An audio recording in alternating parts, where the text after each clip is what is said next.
What's up guys, it's Z here, welcome back to Yu-Gi-Oh! Deck of the Day. Today we're taking a look at another one of the meta decks that have come out from Power of the Elements. We've covered Sprite, we've covered Exo Sisters, and now let's take a look at the third deck that a lot of people are excited about to play. And I feel like this is the most versatile deck because it can be splashed with so many different things, and after November we are also getting a new powerful engine, the Shizu cards that Tearlaments are just going to abuse like no other because of the mill aspect, being able to summon all those different monsters from the graveyard, shuffling them back your monsters and fusion summon. Yeah, this deck can only get better, but for now, for anyone who wants to pick up the cards right now and play the most competitive build, there are still a couple versions you can try out. There is the branded version, you can be a more shadow-focused version, being able to summon Window on turn 0, that's another version, but I feel like the best one you can play right now is using the P.U.N.K cards, because the P.U.N.K cards are notorious for being a mill strategy that can also give you a lot of interruptions with cards like Fiber being able to go into Burrow on the floor and all those other cards. Yeah, the engine is just too good not to play, and Tearlaments just fit perfectly with the deck. So, before we begin with the video, if you enjoyed, give it a thumbs up, subscribe to the channel so you don't miss our upcoming content, and now, let's get to the deck profile. So let's start with the Tearlament monsters. We have 3 copies of Rhinoheart. This is a starter of the deck. When it's summoned, you can basically send a Tearlaments monster from your deck to the grave, and if this card is sent to the graveyard by a card effect, you can special summon it by sending a Tearlament monster from your hand to the grave. So even if you mill this card, you can still get some value. It's not as useful as the other ones, because the other ones, when you mill them, you get to fuse right away, but this one is the one that you want to summon, not mill. But even if you mill it, you can still get it back as long as you have another Tearlaments monster in your hand, so you can summon it and get another mill from the deck. So yeah, it's a really good card. You're definitely playing at 3. You're playing at 3 of all the Tearlament monsters, at least for now. Once we get more mill aspect with these Shizu cards, then maybe we can start cutting numbers, but for now I feel like it's important to max out on all of them,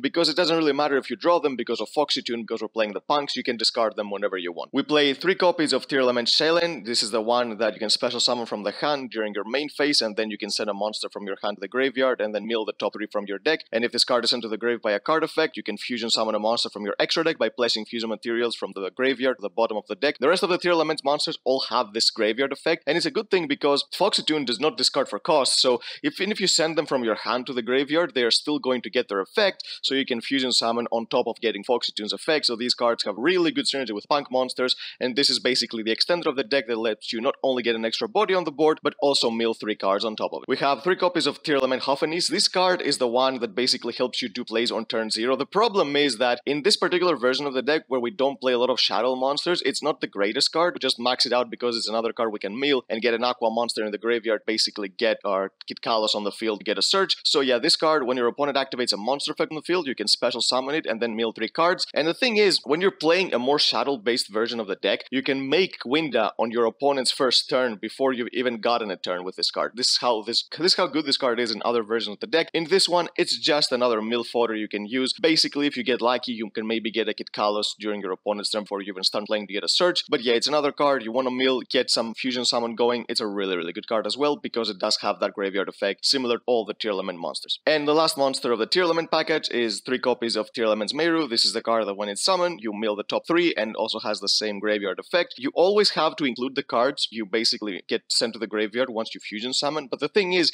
they are dark monsters, they are aqua monsters, so you can basically do whatever you want. If you mill a shadow monster, you can summon Winda because they're dark. If you have another fusion in the grave, you can summon Dragostapelia because they're dark. If you have any other Tearlament monster because they're all aqua, you can summon your Kit Kalos, or you can summon your big girl, your Kaleido Heart, so you can get more interruptions on the field, so you can do whatever you want these cards. These monsters are so versatile and can be splashed with so many different things, which is why I feel like even though Sprites might be a little bit better as a standalone deck, this deck, because people can experiment with it so much, then maybe they can find something that can be even more broken than the Sprites. And because we have access to so many broken engines, like the Sprite engine, being able to be splashed with other cards like Evil Twins, but this deck can be splashed with P.U.N.K, with Branded, so many good fusion summons. Basically, the play of the game has been fusion summoning for quite a while, and this is why this deck is really good. So maybe it can be the one deck that can match Sprite really well. Now let's go to the P.U.N.K engine. Because the P.U.N.K engine is so good at milling cards, it has a really good synergy with the deck, and being able to basically use all of those effects with one emergency teleport means that you can still have your normal summon for your Rhinoheart to go into your Tearlament plays afterwards, even if you don't get lucky and mill Tearlament monsters. So this is why the P.U.N.Ks are really good. So we play 3 copies of Xiaomin, pretty standard. You pay 600 life points, you basically get to add a P.U.N.K from your deck to your hand. This card is really good because you can just, with one card, basically get a Chaos Ruler and then get back your Foxy-Tune, which means you can go into a rank 8, which is going to be your Zombie Vampire, get more mills going, and you can see, you always know what this deck can do, because with 9 mills, it's very unlikely unlikely that you're not going to hit any of the cards you're looking. We play 3 copies of Foxy-Tune. Now we're not playing a small package, we're playing actually a full-on P.U.N.K package for the deck, because even if you don't get to see your Kaleido heart with your Rhino heart, that means that you're losing interruptions. But the thing is, your P.U.N.K engine gives you interruptions on your own, so you don't rely only on your Tearlaments package to get access to your disruptions. So this is why playing a lot of P.U.N.Ks makes sense, and there is a card that can make Foxy-Tune a starter, which usually it's not. But when you play one cert card in your deck, just seeing Foxy-Tune means that you can have your plays going. And because I said again that Foxy-Tune discards only her sulfur cost, the card you're going to pitch with her effect, it's going to get its effect if it's a Tearlament monster, so it's a really card. We play 3 copies of Ogre Dance. This is another searcher, basically get you access to your Xiaomin, really good card. It gives you a dark monster in the grave, which is important because you can get access to your Chaos Ruler. This problem is not so much existent in this particular deck because your Tearlament monsters are mostly dark except of your Rhino heart, so you can always have a dark monster and a light monster with Foxy-Tune in the graveyard, bring back your Chaos Ruler. But in case you don't see any of your Tearlaments, then this card is a dark monster for your Chaos Ruler, which also gives you another search so you can go into your plays. We play 1 copy of Deer Note, pretty standard, the level 5 monster that you're going to be synchroning with your Xiaomin to go into your Chaos Ruler, and then revive your Foxy-Tune to go for your Zombie Vampire, or you can revive your Xiaomin if you don't need another mill and your Chaos Ruler gave you pretty much anything you want. You can go into Psychic and Punisher by bringing back Xiaomin, and Psychic and Punisher in some matchups is completely game on its own. And we play 1 copy of Sarkusai. Now, this card is the reason Foxy-Tune is a good card at 3 in the deck, because if you don't play this card, Foxy-Tune doesn't do anything, because even if you special summon your Xiaomin from the deck, it's not like you can use Foxy-Tune's effect again to summon another monster, so you don't really get to go into Chaos Ruler. But when you go into your Foxy-Tune on her own, you can special summon your Xiaomin from the deck, use Xiaomin's effect to search this card, then you summon this card, and then you use its effect to fusion summon your Rising Carp, and then you can special summon another Xiaomin from the deck in a Deer Note by tributing your fusion monster, and that's a Chaos Ruler on the field on its own. So this card makes Foxy-Tune a starter on its own, and it makes the P.U.N.K engine more consistent if you want to commit to it more than an adventure package would, which would play only 1 Foxy-Tune, 1 Xiaomin, 1 Deer Note, 3 teleports. But no, we're not doing this in this particular deck, so we're playing more P.U.N.Ks, and this card makes them more consistent. We play 1 copy of Shadow Falco. Now, this is the Shadow monster of choice because you're going to see a lot of Tearlaments decks playing some Shadow monsters in order to be able to go into window, of course. But you're going to see cards like Dragon to pop Bakuro, Beast to draw cards. This card in particular, it's a level 2 tuner that you can summon off of Fiber from the deck. So the thing is, you can go into Baron with this card and your Chaos Ruler, and because of Tearlament monsters always being able to put back cards, you're going to shuffle this card back from your graveyard into the deck and summon Winda, and then you can basically get access to it whenever you want. So it's not like you lose this card, even if you draw it or even if you mill it. It's a card you can always put back into the deck because of the Tearlament monsters to summon then with Fiber from the deck, and being able to access Baron without needing to activate Fiber's effect to summon Formula Synchron during your opponent's turn means that you can play around other cards like your opponent maybe keeping a hand trap. So yeah, this card I feel like it's the best Shadow you can play because on top of being able to be used with Tearlament monsters, it's a card that you can summon with Needle Fiber in order to be able to go into Baron. So I feel like it's much more valuable than popping a back row or drawing a card with Beast or Drag. Now we do play some hand traps in the deck. We play 3 copies of Ash Blossom because it's the most generic hand trap, and these cards are tuners you can mill with Zombie Vampire, then special summon to be able to go into Fiber, and because of that reason we play 2 copies of Effect Veiler. I chose Veiler over Imperm because of the same reason. It's a tuner that if you excavate and mill with the Zombie Vampire, you can summon to go into Fiber, but also it's a light monster you can banish with Chaos Ruler. You can replace this with Ghost Ogre if you're playing in a format where there's a lot of adventure packages and a lot of sprites, because Veiler is really good against sprite, but it's not good against adventure packets. Ghost Ogre covers both really well, so if you're playing against a lot of adventure decks, then you can replace this with 2 copies of Ghost Ogre. It's going to make more use for you. Now, let's go into the spells. We have 3 copies of the field spell Parallel Ruined Realm. Now, this card, even though it has a weird text in the TCG, it has been made clear by Konami that it still pops cards. So,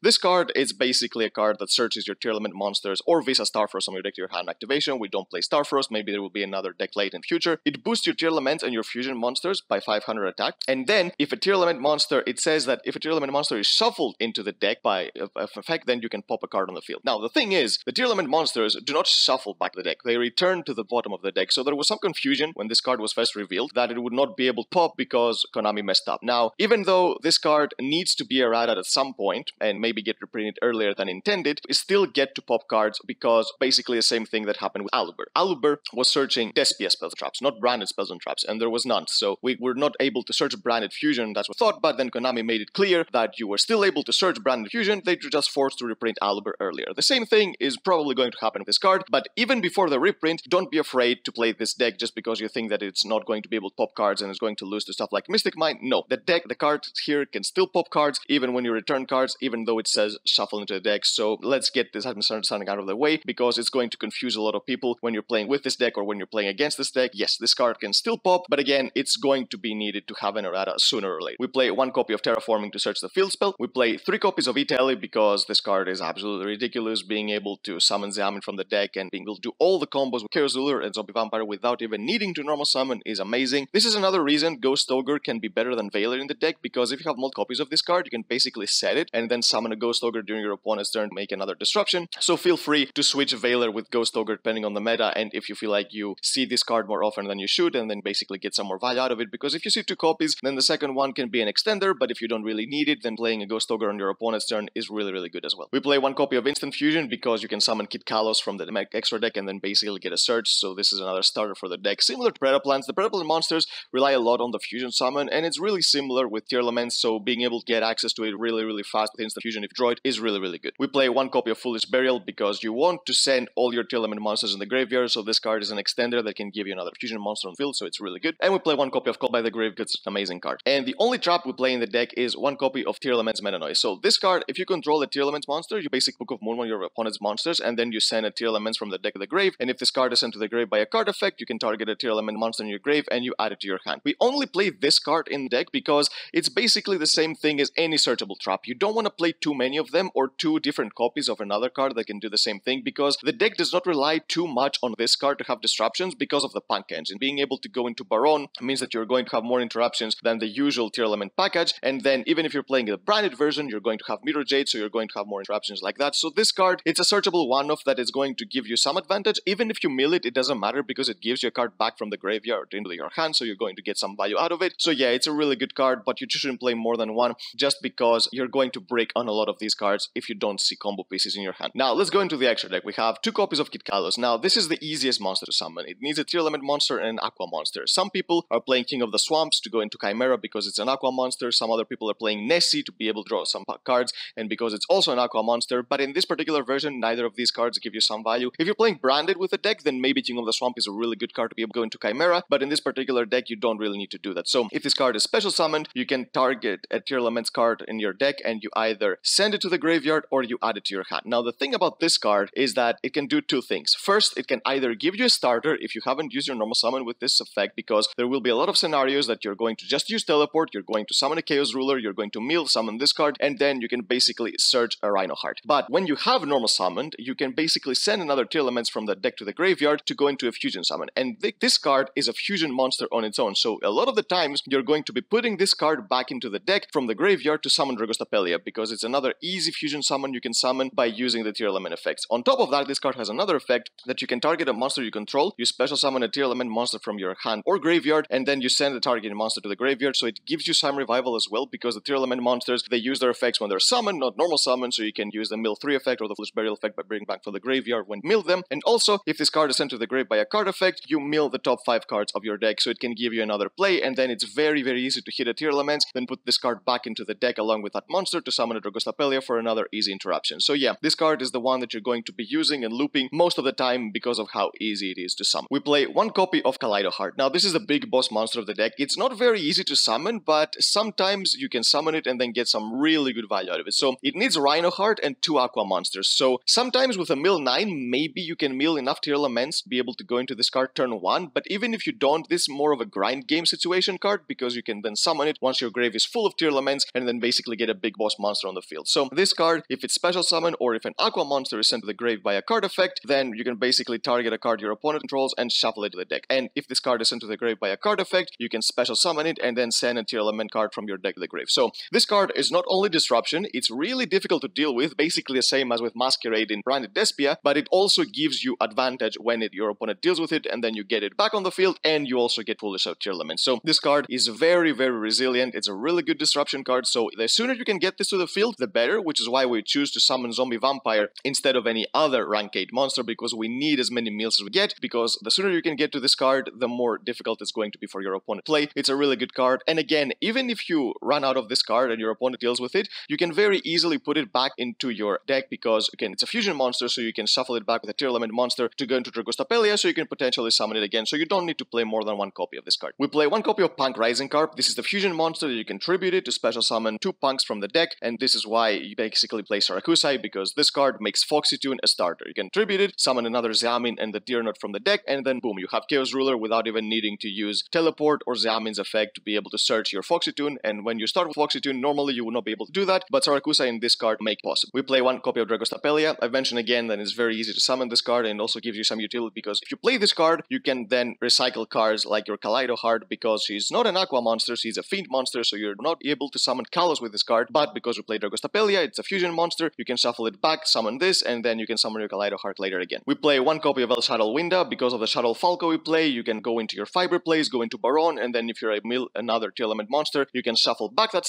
Falco into the bottom of the deck, and then summon a Winda to basically seal the deal. For the Synchro monsters, we play one copy of Chaos Ruler. This card has seen so much play lately because of the P.U.N.K engine. It's a really good card, and especially in Tearlaments because it's a deck that really wants to mill as many cards as possible. This card is absolutely amazing. We play one copy of Formula Synchron. In case your opponent keeps a hand trap for Fiber or something like that, then you need to be able to go into Baron even without summoning your Falk from the deck, and this is why this card is here. You can tag out your Fiber during your opponent's turn to this card, get a draw, and then use this card with your Chaos Ruler to go into your Baron de Fleur. Speaking of which, we play one copy of Baron de Fleur, an amazing card in the deck, and you can very easily recycle it. That's the thing with Fiber, because you can summon the first Baron by using Falco, and then if your Fiber survives on the field, and then you can use Baron, basically put her back into the deck to revive a monster, and then you can bring back your Chaos Ruler, and then use your Fiber to summon Formula Synchron, and this is why you can sometimes summon Baron twice. It's not very easy, because most of the time you're going to be using your Chaos Ruler's effect to revive itself turn 1 after you've attached it from your Zombie Vampire, but if you don't go into Zombie Vampire turn 1 because your Chaos Ruler gave you that big of a meal and can summon another monster, then that's a play you can consider for the grind game to be able to go into Baron twice to basically make sure your opponent doesn't get to play. We play one copy of Psychic and Punisher. This is a card that if the matchup requires it and you know that it's an auto-win pattern, then you can summon this instead of Zombie Vampire by reviving your Xiamin instead of reviving your Foxy Tune, and then you know that your opponent is not going to be able to deal with it because you pay life points with your punks, so this card is really difficult to deal with sometimes in some matchups. The only Xyz monster we play in the deck is one copy of Zombie Vampire. If you feel like you don't really need the extra mills, that you can replace this with Photon Lord or a 38, but in this particular version of the deck, you need as many mills as possible. If you're playing something else, then you don't really need to mill your entire deck turn 1, then basically you can play another Disruption rank 8 to get more interruptions on the board, but this card in Tearlaments is so. Being able to mill 9 cards in total turn 1 means that you're going to hit a monster most of the time, and when you hit a monster, it's when you get to play, because the 4 mill of Chaos Ruler, sometimes it's just not going to hit, but not hitting a Tearlaments out of 9 cards, then you're just unlucky at this point, because you play 12 Tearlament monsters and milling 9 cards out of your deck, the chances of you not hitting one are absolutely minimal. So yeah, this card is really good because of that reason, and then you can basically hit any tuner with this card, which is why I play hand trap tuners and not imperms, and then go into Fiber, bring back your Chaos Ruler, your Fiber is going to summon your Shuttle Falco, and then you go into Baron de Fleur this way, you get a Disruption, and you also get a lot of mills to make more plays. For the Link monsters, we play one copy of Needle Fiber. As long as this card is still legal, then we're going to use it. If this card gets banned, it's going to change a lot of stuff, not just for this deck, but a lot of other decks, but yeah, as long as this card is in the game, then it's going to be abused like no other, because it's so generic, it's really easy to make for all those mills, and Zombie Vampire's effect, summoning pretty much any tuner from the deck, and summoning Shuttle Falco in this particular deck makes it even more broken, because we can go into Winda as well, because yes, it happened that Shadows have a tuner that you can summon from the deck, so it's not like you are asking to get lucky by playing one Shuttle Beast or one Shuttle Dragon, and then if you mill it, then you can go into Winda. No, because of this card, you can go into Winda pretty much whenever you want. We play one copy of Relinquished Anima. This is the reason I am playing Veiler over Ghost Ogre, because if you play Ghost Ogre, then yes, you can make more use out of your E-Tele, but the thing is, when you're playing Veiler, you can then go into your access code play with Fiber and Selene, which is a really powerful play going second, so it puts a lot of pressure on your opponent, so I feel like it's more valuable than Ghost Ogre, unless you're playing against a lot of people that play the adventure package, then that's the only case that Veiler would be worse than Ghost Ogre, but when you're playing in a format maybe you don't want your opponents are playing, then Veiler makes the most value, because you can go into you can summon her with your Fiber, and then go into Anima to get another attribute, then go into Selene with your Fiber and your Anima, bring back the Veiler, and then go into your one copy of access code. With the one copy of Selene we have here, it's basically very easy to do, and you get 3 attributes in the grave, being Water, Dark, and Light, and then you can go into the one copy of access code by bringing back the Veiler with Selene, and then you can pop 3 cards, have a 53k beater on the field, and it's very easy to put the rest of the damage on board, usually being a Dragostapelia because it's 27, and it's also very easy to summon with your Kit Kalos' effect by sending itself to the graveyard, and then another Tearlaments card by using its effect in the grave. That's 8,000 on board, being able to pop 3 cards. It's usually the way OTK going second, when you know that you can go for it and your opponent doesn't have a lot of interruptions on the board, so this is why I've chosen Veiler over Ogre, but I've given you the examples why you should pick Ogre over Veiler if you're in one of those categories. So yep, that's the deck, guys. Tearlaments is another one of those decks, just like Sprite, that are going to change the meta completely, and it's just going to get better. So after November, be prepared, be seeing this deck a lot more often than you're going to now, because sprites, I think they're a little bit better than Tearlaments right now, but once the Sisu cards come out, then that's going to change completely. The turn 0 plays are going to be even more broken, basically, than they are ever before, because just summoning Winda right now, if you mill a Shadow, this is going to change with the millers, being able to go into Herald of Orange, Light, and other stuff, the Sisu cards, mill 5 cards during your opponent's turn, but we're going to cover that when the time comes. You shouldn't bother yourself right now with those cards. They're going to be late, so keep focus on the cards that you have access to right now. If you're planning to play this deck, in my opinion, this is the most competitive way you can play, but if you don't like it, then of course you can go into the branded version of the deck. That's really good as well, but I just feel like this particular version of the deck is a little better than the branded stuff. So yep, that's the deck, guys. If you enjoyed it, give it a thumbs up, subscribe to the channel so you don't miss our upcoming content, and we'll see you next time.